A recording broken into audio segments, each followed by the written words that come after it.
Ils disent d'elle qu'elle est une planète ronde, mais les éléments factuels prouvent que c'est encore un mensonge. Dans un paradis terrestre devenu enfer, dirigé donc par les véhicules du mal, la vérité divine ne peut être que très cachée et majoritairement accessible aux véhicules du mal.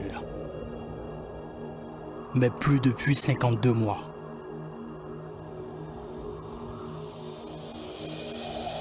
Je te parle du mode d'emploi de ce paradis dans lequel tu vis et qui par la franc-maçonnerie a été renommé la Terre. Je te parle des réalités métaphysiques qui lui sont indissociables et incontournables, sous conséquence de maladies, de mort et de vieillesse.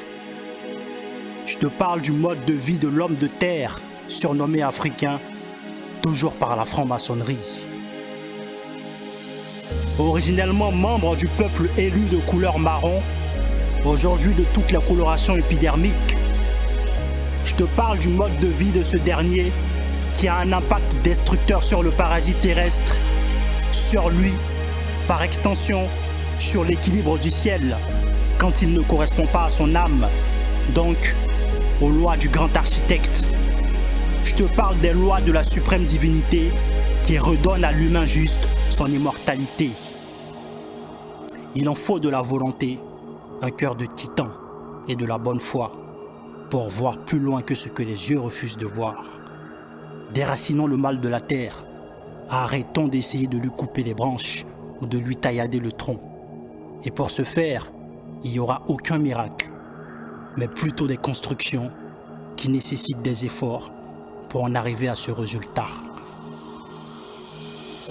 Il a fallu la trahison des 2 premiers hommes de la création, dont faisait partie Judas, pour que le soleil et ses soldats sachent de A à Z comment l'humain fonctionne.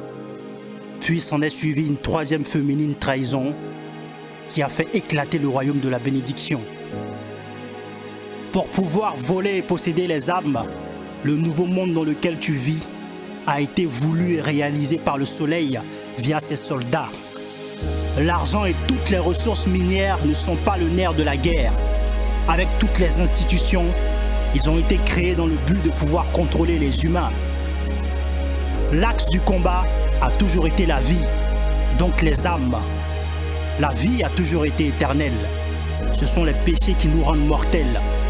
Par conséquent, l'heure, les siècles, les années, les mois, les jours, les minutes et les secondes sont des leurres. Il n'y a que des pièges.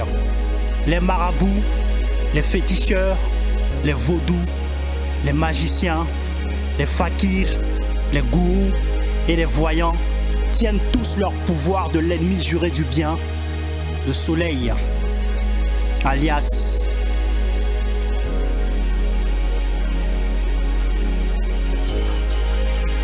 Satan.